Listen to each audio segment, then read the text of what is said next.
Hi, Crystal. So this next part is going to be looking at the reasons why suffragette radical action wasn't necessary.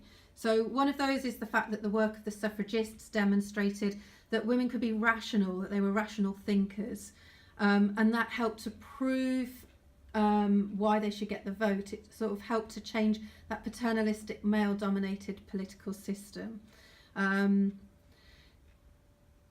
The fact that the increasing violence and public disorder was counterproductive. So I'm sending you a link to some anti-suffragette postcards. There was a huge amount of ridicule and kind of cartoons and anti-suffragette publicity.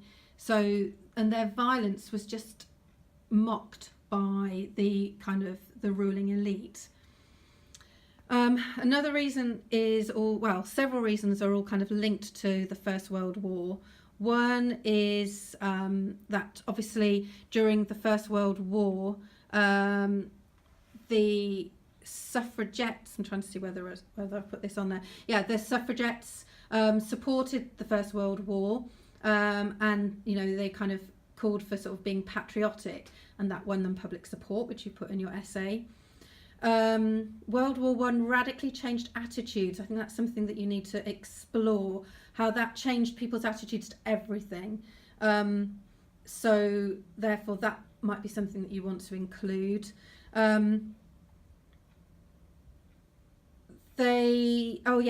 thing is that the suffragettes and suffragists worked together to campaign, and that helped to keep the issue alive during the war and after the war.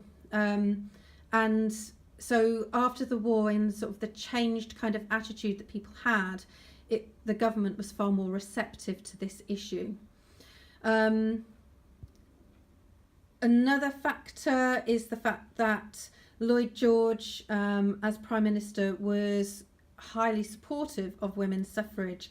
And, once his National Insurance Bill had gone through and some of his kind of public health bills that he thought were really important had gone through, he was then willing to look at the issue of votes for women.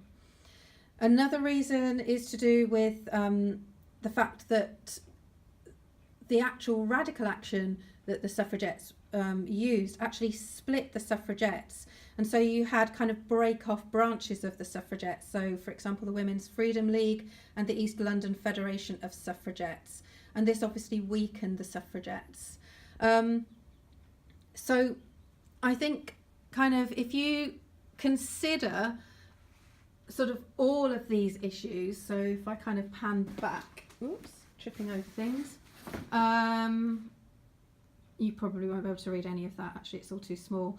But if you consider kind of all of the reasons together, then it might help you then to sort of to think about how you're going to put your essay together.